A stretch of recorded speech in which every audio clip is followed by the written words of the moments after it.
রব্বানা ফাগফির লানা যুনুবানা ওয়া কাফির আন্না সাইয়্যাতিনা ওয়া তাওয়াফফানা মা'আল আবরার। আজকের মুসলমান কেউ বলছে আমার জীবনের লক্ষ্য আর উদ্দেশ্য হলো খাওয়া দাওয়া ফুর্তি করা, কেউ বলছে ধন সম্পদের পাহাড় জমানো, কেউ বলতেছে এই পৃথিবীতে মান সম্মান ইজ্জত অর্জন করাই আমার লক্ষ্য আর উদ্দেশ্য, কেউ বলছে জীবনের শেষ আকাঙ্ক্ষা হলো বিরাট এক গাড়ির মালিক হওয়া, বিরাট এক বাড়ির মালিক হওয়া। এই ধরনের নানান ধরনের উদ্দেশ্যগুলোকে আজকে মুসলমান সামনে রেখেছে, কিন্তু কোরআন বলে না না না, এগুলো কোনো মুসলমানের উদ্দেশ্য হতে পারে না। কারণ দুনিয়ার যত মূল্যবান সম্পত্তি দেখো না কেন বান্দা, দুনিয়ার এই সম্পত্তি কোনোটাই কোনো ধরনের মূল্যের দাবি রাখতে পারে না। আমরা যদি চিন্তা করি, আমাদের চক্ষুটা মেরে গোটা পৃথিবীর দিকে তাকাই, তাহলে আমরা দেখতে পাই জ্বলছে ভারতের মুসলমান, পুড়ছে কাশ্মীর, পুড়ছে ফিলিস্তিন, চেচেন উইঘুরদের করা হচ্ছে নির্মূল, আরাকান ফিলিপাইন হচ্ছে মুসলিম শূন্য, গুজরাট হচ্ছে ইন্ধন, আল জারিয়া নাইজারিয়াকে করা হচ্ছে কারবালার ময়দান। আর সোমালিয়ার কথা মনে পড়লে সর্বাগ্রে ভেসে ওঠে 4 হতে 8 বছরের হাজার হাজার শিশুর দেহ হতে পৃথক মস্তকগুলির দৃশ্য।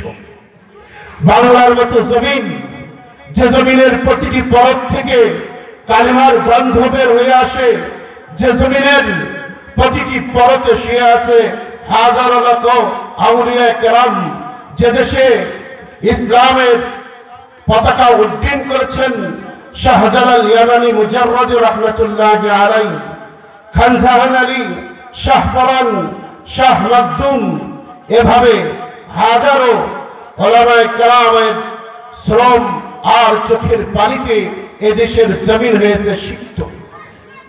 কিন্তু আফসোস আর দুঃখের বিষয়, যে দেশে আল্লাহ পাক এশিয়া মহাদেশের প্রখ্যাত হাদিস পীর শেখুল হাদিস আল্লামা আজিজুল হক রাহমাতুল্লাহি আলাইহির মতো ব্যক্তিত্ব জন্ম দিয়েছেন, যে দেশের মাটিতে আল্লাহ পাক এমন এক ব্যক্তিকে পাঠিয়েছেন যিনি ছিলেন রাজপথের লড়াকু সৈনিক, আর গভীর রাত্রে সারা রাত নিদ্রাহীন অবস্থায় জায় নামাজে ক্রন্দন করে পুরা রাত্র অতিক্রমকারী আল্লামা ফজলুল হক আমিনী রাহমাতুল্লাহি আলাইহি, যে দেশের টেকনাফ থেকে তেতুলিয়া, যে দেশের টেকনাফ থেকে তেতুলিয়া, বেনাপোল থেকে জাফলং পর্যন্ত চলতি ফিরতে কোরআন হাফিজ হুজুর রাহমাতুল্লাহি আলাইহি পদচারণায় ধন্য হয়েছে জমিন, যে দেশের জিন্দা ওলি শামসুল হক ফরিদপুরি রাহমাতুল্লাহি আলাইহি তার গোটা জিন্দেগিকে হেদায়েতের কাজে পার করে দিয়েছেন, যে দেশের কোরআনের পাখি আল্লামা দিলওয়ার হোসেন সাইদি রাহিমাহুল্লাহ গোটা বাংলার জমিনের মুসলমানদেরকে নয় বরং গোটা বিশ্বের মুসলমানদেরকে কোরআনের প্রতি পাগল পাড়া বানিয়েছেন, যে দেশের জমিনে প্রতিদিন আল্লাহু আকবারের সূর্যে, আল্লাহু আকবারের ধ্বনিতে সূর্য ওঠে, যে দেশের জমিনে প্রতিদিন আল্লাহু আকবারের ধ্বনিতে সূর্য ডোবে, যে দেশের গ্রামগঞ্জে পথে ঘাটে হাজারো মানুষের মুখে লা ইলাহা ইল্লাল্লাহ জিকির ওঠে, এমন এক দেশ থেকে ইসলামকে মাইনাস করার ষড়যন্ত্র চলছে। এই হলো বর্তমান বিশ্বের অবস্থা। কিন্তু এর মাঝেও আল্লাহ তাআলা কিছু বিজয়, কিছু সুসংবাদ মানুষকে দেখিয়ে দিয়েছেন। আল্লাহর কোরআনের উপরে ভর করে, আল্লাহর কোরআনকে নিজের জীবনের শ্রেষ্ঠ সম্পদ মনে করে, ঈমানকে সবথেকে মূল্যবান সম্পদ মনে করে সমস্ত তাগুতের বিরুদ্ধে আফগানের মুসলমানরা দাঁড়িয়ে গেছে। 20 বছর যুদ্ধ করার পর আল্লাহ পাক তাদেরকে আল্লাহর কালিমাকে বুলন্দ করার তৌফিক দান করেছেন। মুসলমান ভাইরা আমার, গোটা বিশ্বের যেদিকে তাকায় চারিদিকে মুসলমানদের নির্যাতন, নিপীড়ন, অত্যাচার আর মার খাওয়ার দৃশ্য চোখে পড়ে। এর কারণটা কি? এর কারণটা জগতের কোন জায়গায় যদি আমরা খোঁজ করি এর সমাধান আমরা পাব না। কিন্তু আল্লাহ পাক যেই হেদায়েতের কিতাব নাযিল করেছেন, যেই কিতাবের নাম হলো আল কোরআন, যেই কোরআন শিক্ষা দেওয়ার জন্যই প্রতিষ্ঠা হয়েছে মুহাম্মাদিয়া দারুল উলুম কওমি মাদ্রাসা। এই কোরআনুল কারীমে আল্লাহ পাক ঘোষণা করেছেন তিবিয়ানান লিকুল্লি শাই। এই কোরআনুল কারীম সাধারণ কোনো কিতাব নয়, এমন একটি কিতাব যেই কিতাবের ভিতরে আল্লাহ পাক সমস্ত কিছুর বর্ণনা রেখে দিয়েছেন। যারা বলেন সুবহানাল্লাহ। এই কোরআনুল কারীমের কাছে যদি আমরা আজকে ফিরে আসি, কোরআনুল কারীম থেকে আমরা জানতে চাই কেন আজ গোটা পৃথিবীর মুসলমানই সমস্ত অত্যাচার, জুলুম আর নির্যাতনের টার্গেটে পরিণত কেন হয়েছে? কেন মুসলমান যেখানে সেখানেই মাপ চলে, সেখানে অগ্নি চলে? এই প্রশ্নের জবাব যদি কোরআনুল কারীমের কাছে আমরা জানতে চাই, কোরআনুল কারীম বলে এর উত্তর হলো, ও আল্লাহর বান্দা, ও আল্লাহর গোলাম, তোমার যে মাকসাদ আর উদ্দেশ্যে আল্লাহ পাক এই পৃথিবীর রাধা করে পাঠিয়েছেন, সেই মাকসাদ আর উদ্দেশ্য থেকে তুমি দূরে সরে গেছো, সেই মাকসাদ আর উদ্দেশ্যকে ভুলে গেছো। মুসলমান ভাইরা আমার, একজন মুসলমানের মাকসাদ আর উদ্দেশ্য কি এ সম্পর্কে আল্লাহ পাক সূরা আল ইমরানের 193 নং আয়াতে বলেন, রব্বানা إننا سمعنا مناديا ينادي بالإيمان أن آمنوا بربكم فآمنا। জনাবে মুহাম্মদুর রাসূলুল্লাহ সাল্লাল্লাহু আলাইহি ওয়াসাল্লাম হাদিসে পাকের ভিতরে ইরশাদ ফরমান, লাউ কানাতিদ দুনিয়া তাদিলু জানাহা বাউদাতিন মা সাকাল্লাহু কাফিরান শুরবাতা মা। এই জগতের দাম যদি আল্লাহ পাকের কাছে মশার মাছির পাখনার সম পরিমাণ হতো, আল্লাহ পাক এই জগতের কোন কাফেরকে এক ঢোক পানি পান করতে দিতেন না। মুসলমান আজকে আমাদের উদ্দেশ্য কি বলে গেছে? আল্লাহ পাক বলেন মুসলমানের উদ্দেশ্য হলো, তার জীবনের শেষ আশার আকাঙ্ক্ষা হলো, মুসলমান সে সবসময় এটা কামনা করবে আমি নেককারদের সাথে মারা যাব। ওয়া তাওয়াফানা মাআল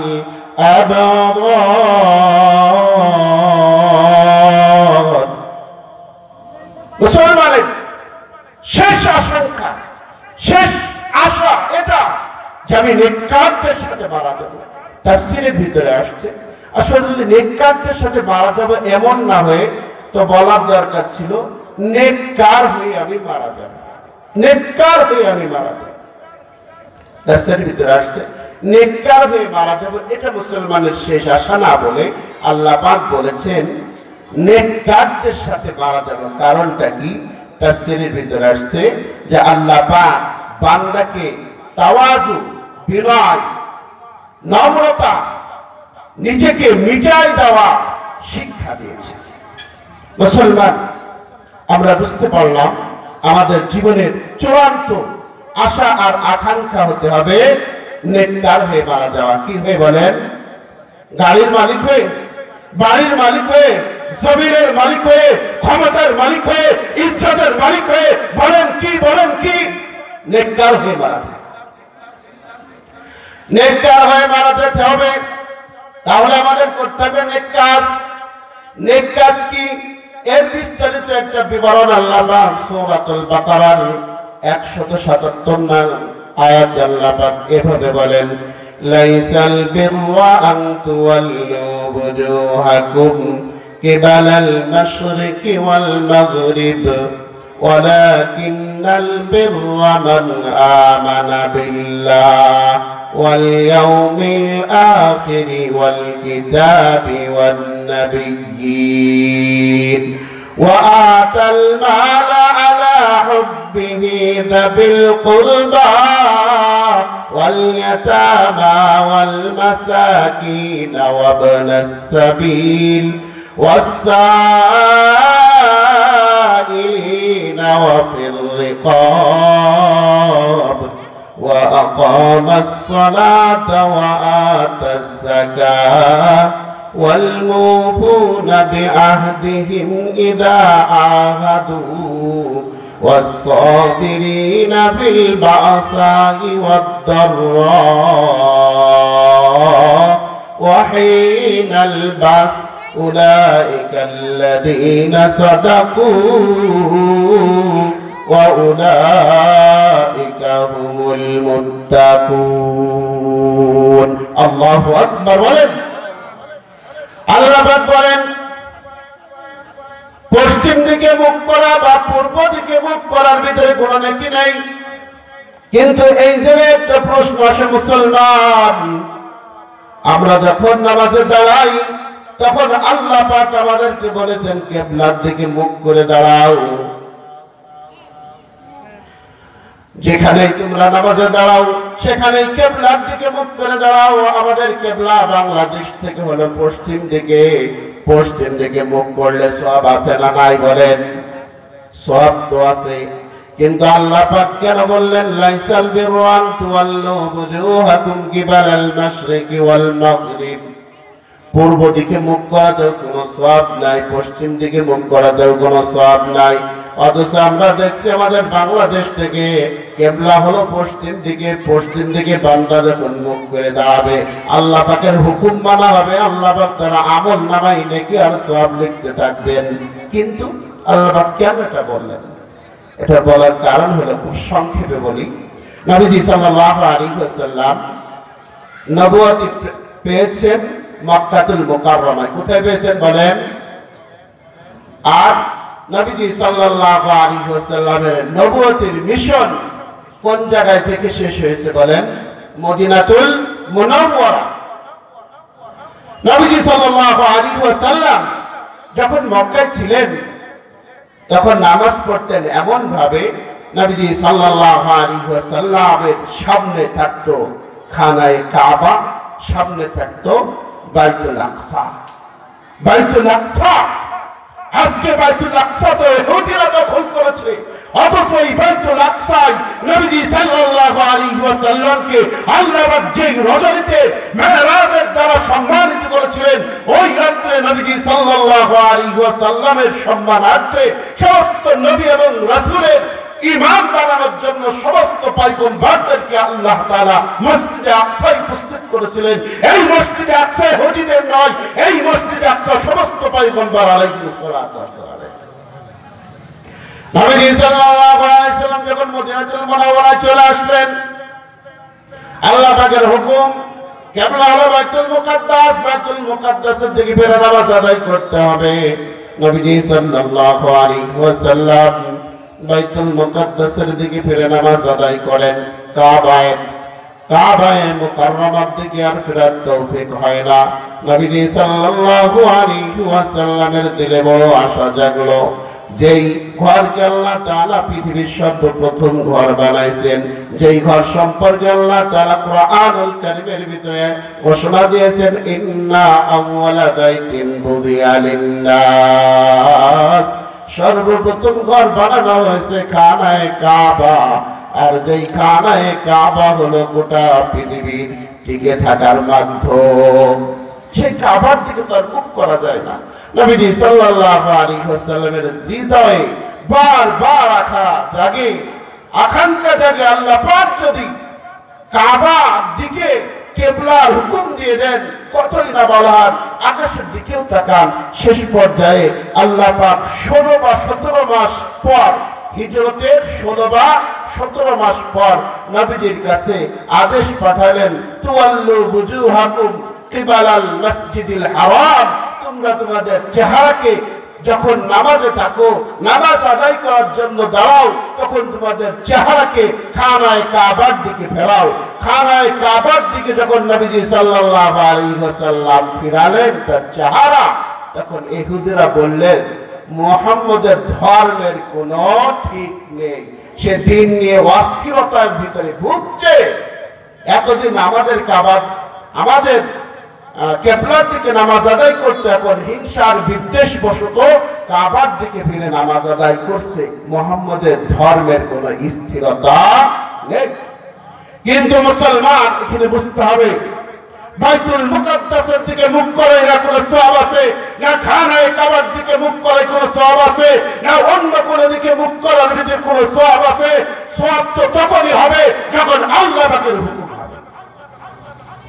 যতদিন আল্লাহ পাকের হুকুম ছিল মসজিদুল আকসার দিকে মুখ করে নামাজ আদায় করবেন, ততদিন পর্যন্ত বাইতুল মুকাদ্দাসের দিকে মুখ করে নামাজ আদায় করার ভিতরে ছিল সওয়াব। এরপরে যখন আল্লাহ পাকের হুকুম আসলো খানায়ে কাবার দিকে চেহারা ফিরে নামাজ পড়তে হবে, তখন খানায়ে কাবার দিকেই মুখ ফিরিয়ে নামাজ আদায় করাই হলো সওয়াব। মুসলমান যদি কোরআনুল কারীমের ব্যাখ্যা বুঝে থাকেন তাহলে স্পষ্ট বোঝেন, বাংলাদেশে এমন অনেক ভণ্ড আছে যারা না মদিনার দিকে ফেরে না কাবার দিকে ফেরে, বরং নিজ নিজ বাবার দিকে ফেরে। এমন অনেক আছে। কেউ বলছে আমরা ফরিদপুরের দিকে মুখ করব, কেউ বলছে আমরা মানিকগঞ্জের দিকে মুখ করব, কেউ বলছে আমরা নিজামুদ্দিন আউলিয়ার কবরের দিকে মুখ করব। না ভাই, কোন দিকে মুখ করার ভিতরে কোনো সওয়াব নাই। সওয়াব তো তখনই হয় যখন আল্লাহ পাকের হুকুম হয়। হযরত ওমর ফারুক রাদিয়াল্লাহু তাআলা একটা ছোট্ট কথা মনে পড়ে গেল। ওমর ফারুক রাদিয়াল্লাহু তাআলা খানায়ে কাবায় তওয়াফ করছেন। খানায়ে কাবাতে হাজরে আসওয়াদ আছে। তওয়াফ শেষ হলে হাজরে আসওয়াদের চুমু দেওয়া নবীজি সাল্লাল্লাহু আলাইহি ওয়াসাল্লামের সুন্নাহ। নবীজি সাল্লাল্লাহু আলাইহি ওয়াসাল্লামের সুন্নাহ। নবীজি সাল্লাল্লাহু আলাইহি ওয়াসাল্লাম চুমা দিতেন, তাই গোটা পৃথিবীর সমস্ত মানুষ চুমা দেয়, এতে সওয়াব হয়। হযরত ওমর ফারুক রাদিয়াল্লাহু তাআলা আনহু একবার চুমা দিতে বললেন, হে পাথর, তোর ভিতরে কোনো ক্ষমতা নাই। আমি যদি নবীজি সাল্লাল্লাহু আলাইহি ওয়াসাল্লামকে তোকে চুমা দিতে না দেখতাম, আমি ওমর কখনো তোকে চুমা দিতাম না। আমার মালিককে বলেন আমার মালিককে, আমার সমস্ত ইবাদত আর বন্দেগী হবে কার জন্য? আল্লাহর জন্য। তা আসেন, আল্লাহ পাক বললেন পূর্ব দিকে মুখ করার ভিতরে কোনো সওয়াব নাই, পশ্চিম দিকে মুখ করার ভিতরে কোনো সওয়াব নাই, কিন্তু সওয়াব হলো আল্লাহ পাকের উপরে ঈমান আনার মাঝে, সওয়াব হলো আখিরাতের উপরে ঈমান আনার মাঝে, সওয়াব হলো আল্লাহর কিতাবের উপরে ঈমান আনার মাঝে, সওয়াব হলো নবীদের উপরে ঈমান আনার মাঝে, সওয়াব হলো মানের বড় মহব্বত আছে, ভালোবাসা আছে, এরপরেও নিজের আত্মীয়দেরকে দেওয়ার মাঝে, নিজের আত্মীয়দেরকে দেওয়ার মাঝে হলো সওয়াব। ফকির মিসকিন এতিম গরীব অসহায়দেরকে দেওয়ার মাঝে হলো সওয়াব। আল্লাহর রাস্তার মুজাহিদকে মহব্বতের মালটা দেওয়ার নাম হলো সওয়াব। আল্লাহর রাস্তার মুসাফিরকে নিজের মহব্বতের সম্পদটা দেওয়ার নাম হলো সওয়াব। আল্লাহ পাক এরপরে আরো বলেন, সওয়াবের কাজও হলো যেভাবে দান করা, ঠিক তদ্রূপভাবে সওয়াবের কাজ হলো নামাজ যথাযথভাবে আদায় করা, যাকাত প্রদান করা। ওয়াল মুফুনা বিআহদিহিম ইযা আহাদু, যখন মুসলমান অঙ্গীকার করে ওই অঙ্গীকার পূর্ণ করাটা হলো সওয়াব। আজকে আমরা অঙ্গীকার করি, কেউ দোকানদারের কাছে যায় যে বলে, ভাই আমাকে কিছু সার বাকি দেন, আমি ঠিক আমার ধানটা উঠে গেলে ধান বিক্রি করে আপনার দেনা পাওনা শোধ করে দেবো। ভাই এটা ওয়াদা, এটা ওয়াদা। আবার অনেক সময় মসজিদ মাদ্রাসায় দান করবো বলে আমরা কথা দিই, এটাও ওয়াদা। আবার অনেক সময় আমরা সন্তানকে বলি, বাবা তুমি এই কাজটা করলে তোমাকে এটা দেবো, এটাও ওয়াদা।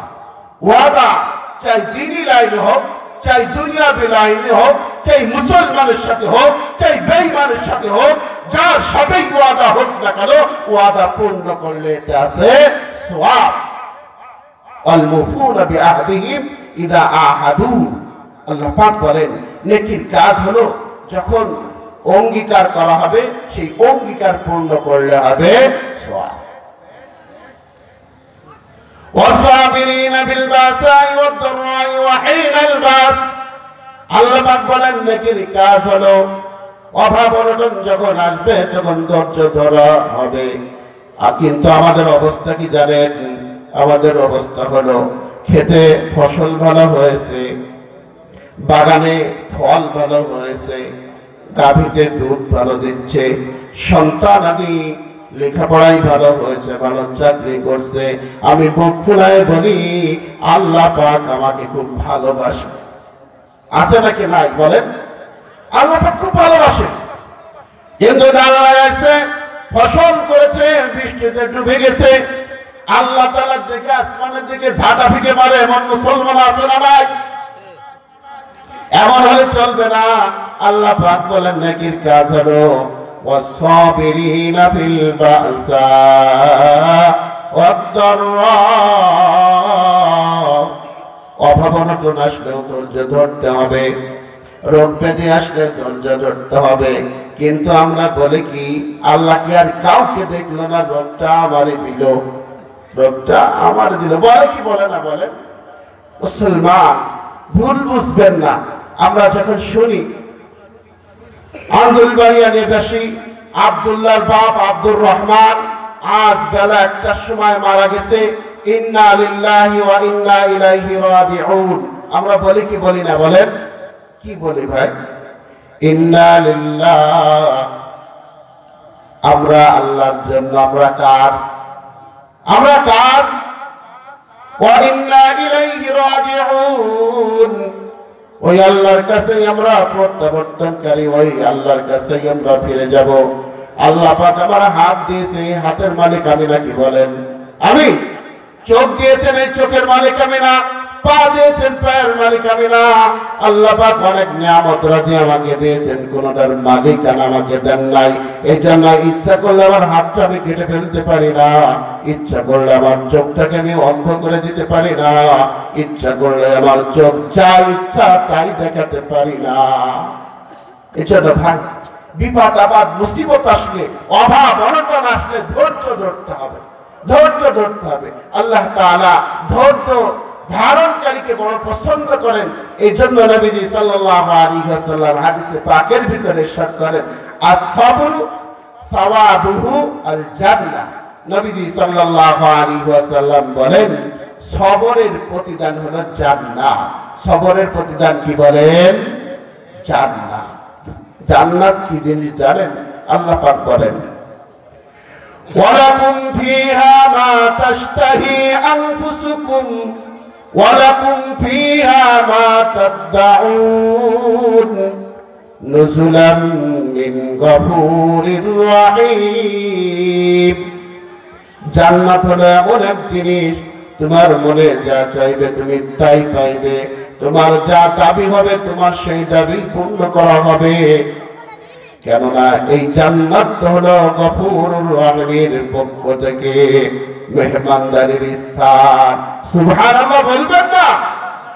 এই পৃথিবীর সবথেকে সুপার পাওয়ার, সবথেকে ক্ষমতা যার বেশি, সে যদি বলে আমার মনে যা চাইবে আমি পৃথিবীতে তাই করবো, পারবে না? বলেন পারবে? পারবে না। কারণ এই দুনিয়া আল্লাহ তাআলা একদিকে দিলে আর একদিকে আবার কষে দিয়েছে, সবকিছু পাওয়া যাবে না। এজন্য ভাই সবর করতে হবে। বিপদ আসলেও আল্লাহকে ডাকবো, নিয়ামত আসলেও আল্লাহকে ডাকবো। হাদিসে পাকের ভিতর নবীজি বলেন সুখে দুঃখে সর্ব অবস্থায় যারা আল্লাহ পাকের শুকর গুজার হবে, আল্লাহ পাকের কৃতজ্ঞতা আদায় করবে, আল্লাহ পাক কাল কিয়ামতের ময়দানে তার আরশে আজিমের ছায়া ছাড়া কোনো ছায়া যখন থাকবে না, সেই আরশে আজিমের নিচে আল্লাহ পাক ছায়া দান করবেন। ছায়া সকলে চাই কি চায় না বলেন? সবাই চায়, হাত উঠান। আল্লাহ পাক আমাদের সকলকে আরশে আজিমের ছায়া দান করুন। এই জন্য ভাই অভাব অনটন আসলেও আল্লাহর উপরে কোনো অভিযোগ চলবে না, বিপদ আপদ মুসিবত আসলেও চলবে না, রোগ ব্যাধি আসলেও আল্লাহর উপরে কোনো অভিযোগ চলবে না। আল্লাহ পাক বলেন সাবিরিন في البأساء والضراء وحين البأس أولئك الذين صدقوا وأولئك هم المتقون যারা বিপদ আপদ মুসিবত অভাব অনটন রোগ ব্যাধি এবং যুদ্ধের সংকটময় মুহূর্তে ধৈর্য ধারণ করে আল্লাহ পাক বলছেন উলাইকা আল্লাযীনা সাদাকু, এরাই হলো সত্যবাদী ঈমানদার, উলাইকা হুমুল মুত্তাকুন, এরাই হলো মুত্তাকিন। তাহলে আমরা নেকির একটা দীর্ঘ তালিকা সূরা বাকারার 177 নং আয়াতে আমরা পেয়ে গেলাম। এই যে নেকির কাজগুলো, এই নেকির কাজগুলো আমার আপনার পক্ষে করা কখন সম্ভব হবে? যখন আমি আপনি আল্লাহ পাককে মনে প্রাণে বুঝে আসুক আর না আসুক সর্ব অবস্থায় সর্ব হালতে মেনে নিতে পারবো, রাসূল আকরাম সাল্লাল্লাহু আলাইহি ওয়াসাল্লামকে মেনে নিতে পারবো। আর কোরআন ও সুন্নাহর ইলম যদি আমার না থাকে, উলামায়ে কেরামের সাথে পরামর্শ করে করে জিন্দেগি যখন চালাবো, তখন আমার আপনার পক্ষে আল্লাহ পাকের সমস্ত নেকির কাজগুলো করা সম্ভব হবে। একথা আমি মনে নাই আল্লাহ পাক সূরাতুন নিসা 59 নং আয়াতে আল্লাহ পাক জানাই দিয়েছেন, ইয়া আইয়ুহাল্লাযীনা আমানু আতিউল্লাহা ওয়া আতিউর রাসূল ওয়া উলিল আমরি মিনকুম فإن تنازعتم في شيء فردوه إلى الله والرسول আল্লাহ পাক বলেন, হে ঈমানদাররা, তোমরা আল্লাহ পাককে মান্য করো, তোমরা রাসূলকে মান্য করো, ওয়া উলিল আমরি মিনকুম, তোমাদের মধ্য থেকে আল্লাহ তাআলা যাদেরকে শাসন ক্ষমতা দান করেছেন আর যাদেরকে ইলম দান করেছেন তাদেরকে তোমরা মান্য করো। আল্লাহ পাককে মানতে হবে, রাসূলকে মানতে হবে।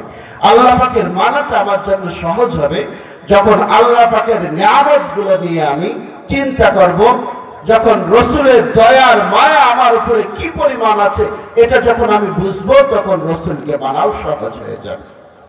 আল্লাহ পাকের নিয়ামতের কথা আমরা কিছু স্মরণ করি। আল্লাহ পাক এই পৃথিবীতে এত পরিমাণ নিয়ামত দিয়েছেন, সূরা কাহফের ভিতরে আল্লাহ পাক জানাই দিয়েছেন, তোমরা যদি আল্লাহ পাকের নিয়ামতগুলো লিখতে শুরু করো, পৃথিবীর সমস্ত বৃক্ষরাজিকে আল্লাহ পাক কলম বানাই দেন, সমস্ত জলরাশিকে কালি বানাই দেন, আর লিখতে শুরু করো, লিখতে শুরু করো, লিখতে লিখতে কলমের কালি শেষ হয়ে যাবে, কিন্তু আল্লাহ পাকের মহিমা গুলো কীর্তন লিখে শেষ হবে না। সুবহানাল্লাহ। আল্লাহ পাক এত নিয়ামত দিয়েছেন, শুধু তাই নয়, বরং আল্লাহ পাকের নিজামের সিস্টেমটা হলো আমার আপনার জন্য এই পৃথিবীতে যেই নিয়ামতটা সব থেকে বেশি প্রয়োজন, যেই নিয়ামতের সব থেকে বেশি মুখাপেক্ষী আমি আপনি, আল্লাহ পাক সেই নিয়ামতকে আমার আপনার জন্য সব থেকে সহজ করে দিয়েছে। আজকে এই পৃথিবীতে আমি আপনি বেঁচে থাকার জন্য কোন নিয়ামতটা আমার আপনার জন্য সব থেকে বেশি প্রয়োজন বলেন দেখি? কোন নিয়ামতটা আমার আপনার জন্য সব থেকে বেশি প্রয়োজন? সেটা হলো বাতাস। আজকে মানুষ পানি যদি পান নাও করে, একদিন, 2 দিন, 5 দিন বেঁচে থাকা সম্ভব। খাদ্য খাবার যদি নাও খাও, কয়েকদিন বেঁচে থাকা সম্ভব, কিন্তু 2টা মিনিটের জন্য যদি বাতাস বন্ধ হয়ে যায়, কোন মানুষের বেঁচে থাকা সম্ভব? আল্লাহ পাকের কুদরতি সিস্টেমটা দেখেন। আপনি ঢাকায় যাত্রা করেছেন, বাসের ভিতরে আছেন, আপনার পানির পিপাসা লাগে, যেখানে সেখানে আপনি বিনামূল্যে পানি পাবেন না।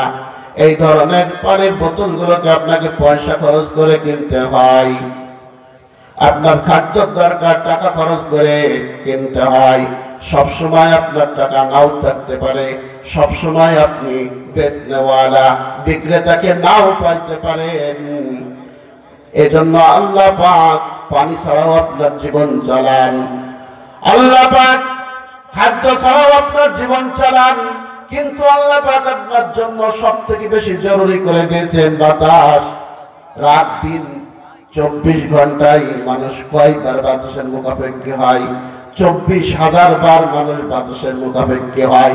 এই 24,000 বার আল্লাহ পাকের নিয়ামত বাতাস অনুভব করার জন্য কোন মুসলমান নয়, গোটা পৃথিবীর কোন মানুষের বিন্দু মাত্র কষ্ট করা লাগে না। সুবহানাল্লাহ বলে। এত মায়া আর দয়ার মালিক আমার, যেই মালিক আমার জন্য যেই নিয়ামত সব থেকে বেশি প্রয়োজন সেই নিয়ামতকে সব থেকে সহজ করে দিয়েছেন। আমার কোনোদিন কষ্ট করে বাতাস নেওয়ার জন্য কোনো ধরনের চাইনা পয়সার কষ্ট করা লাগেনি।